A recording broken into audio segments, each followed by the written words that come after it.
Ayes 128, noes 95, abstention 0. The bill is passed. विपक्ष के तमाम हंगामे के बावजूद वक्फ संशोधन बिल लोकसभा के बाद अब राज्यसभा में भी पास हो गया है। बीती 3 अप्रैल को करीब 13 घंटों की एक लंबी चर्चा के बाद राज्यसभा में वोटिंग हुई और जिसके बाद वक्फ संशोधन बिल को राजनीति की सबसे उच्च सदन राज्यसभा से भी पास करा दिया गया। राज्यसभा में वक्फ संशोधन बिल के पक्ष में 128 वोट पड़े, जबकि इस बिल के विरोध में राज्यसभा में 95 वोट पड़े। इससे पहले बीते बुधवार को राजनीति के निचले सदन लोकसभा में ये बिल 12 घंटे की चर्चा के बाद पास हुआ था। लोकसभा की कार्यवाही तकरीबन रात के 1 बजे तक चली थी। इस बिल को पास करवाने के लिए मानो बीजेपी की नेतृत्व वाली एनडीए सरकार ने लोकसभा से लेकर राज्यसभा तक मैराथन दौड़ लगाई, तो वहीं इस बिल को दोनों सदनों से पास होने से रोकने के लिए विपक्ष एक टांग पर खड़ा रहा। मजबूरन आखिर में विवश नजर आया, क्योंकि एक कहावत ठीक कही जाती है, जिसकी लाठी उसकी भैंस। तो दोनों सदनों में बेहतरीन बहुमत तो सत्ता में बैठे एनडीए के पास में है, जिसके बलबूते पर उन्होंने इस बिल को विपक्ष के कड़े विरोध के बाद भी पास करवा लिया। अब ये बिल देश की महामहिम राष्ट्रपति द्रौपदी मुर्मू के पास भेजा जाएगा। उनकी स्वीकृति मिलने के बाद इस वक्फ संशोधन बिल को कानून के रूप में तब्दील करा दिया जाएगा और एक निश्चित समय सीमा के बाद इस कानून को देश भर में लागू भी करा दिया जाएगा। अभी भी एक तरफ जहां इस बिल के पास होने की खुशी में एनडीए के घटक दल खुशियां मना रही हैं, तो वहीं दूसरी तरफ विपक्षी ब्लॉक इंडिया के लीडर्स इस बिल का अभी तगड़ा विरोध कर रहे हैं। इस तरह के बिलों को पास करवाने के पीछे विपक्ष केंद्र सरकार पर संविधान को खत्म करने, उसकी मूल भावना से छेड़छाड़ करने का अति गंभीर आरोप लगा रहा है। लेकिन वक्फ संशोधन बिल के राज्यसभा के पास होने के बाद प्रधानमंत्री नरेंद्र मोदी अपनी खुशी का इजहार कर रहे हैं। उन्होंने इस बिल के दोनों सदनों से पास होने को देश में एक बड़ा सुधार बताया है। पीएम मोदी ने 4 अप्रैल शुक्रवार की सुबह सोशल मीडिया प्लेटफॉर्म एक्स पर अपने हैंडल से की एक पोस्ट में लिखा कि संसद के दोनों सदनों से वक्फ संशोधन विधेयक और मुसलमान वक्फ निरसन विधेयक का पारित होना देश के लिए एक ऐतिहासिक क्षण है।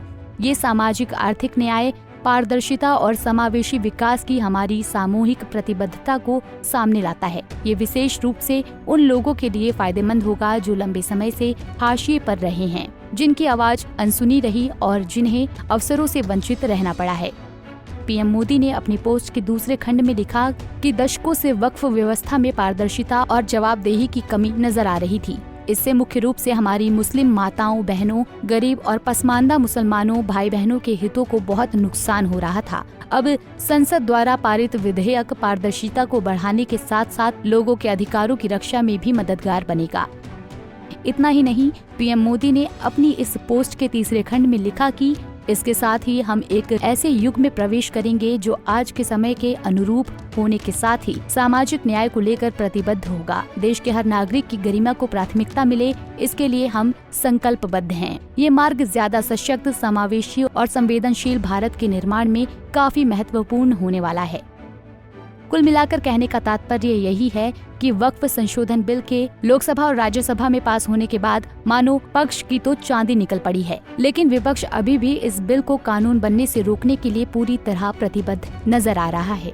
विरोध में खड़ी देश की सबसे पुरानी political party Indian national Congress के सीनियर लीडर जयराम रमेश ने तो अब इस बिल को कानून बनने से रोकने के लिए एक बड़ा ऐलान कर दिया है।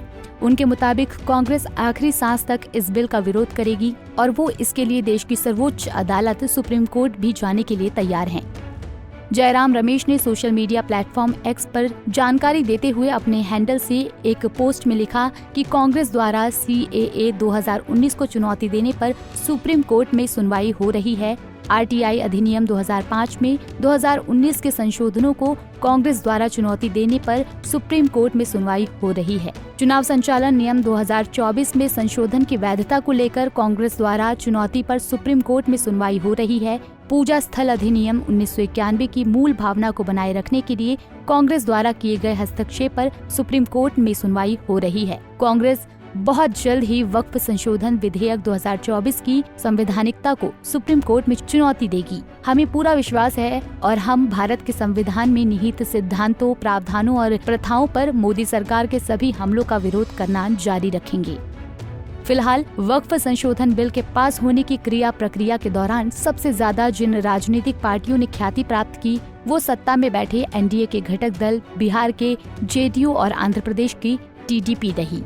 विपक्ष की नजरें बड़ी ही आस के साथ नीतीश कुमार और एन चंद्रबाबू नायडू पर इस लिहाज से टिकी हुई है कि इन दोनों लोगों ने अपने अपने राज्यों में भरपूर मुस्लिम समर्थन की बात कही थी, लेकिन दिल्ली आकर ऐसा कुछ भी नहीं हुआ और इन दोनों लोगों ने वक्फ संशोधन बिल का समर्थन कर दिया, क्योंकि विपक्ष का ऐसा मानना है कि ये बिल मुस्लिम विरोधी है और मुसलमान भी यही मान रहे हैं। जेडीयू ने वक्फ बिल संशोधन बिल पर मोदी सरकार का समर्थन किया है। इसके बाद बिल को समर्थन देने से नाराज 4 मुस्लिम नेताओं ने पार्टी छोड़ दी है। इनमें अल्पसंख्यक प्रकोष्ठ के प्रदेश सचिव मोहम्मद शाहनवाज मलिक, प्रदेश महासचिव मोहम्मद तबरेज सिद्दीकी अलीग, भोजपुर से पार्टी सदस्य मोहम्मद दिलशान राइन और मोतिहारी की ढाका विधानसभा सीट से पूर्व प्रत्याशी मोहम्मद कासिम अंसारी शामिल हैं। लास्ट में यही कि इस बिल ने देश में एक नई बहस को जन्म दे दिया है। Bureau report, Punjab Kesari TV.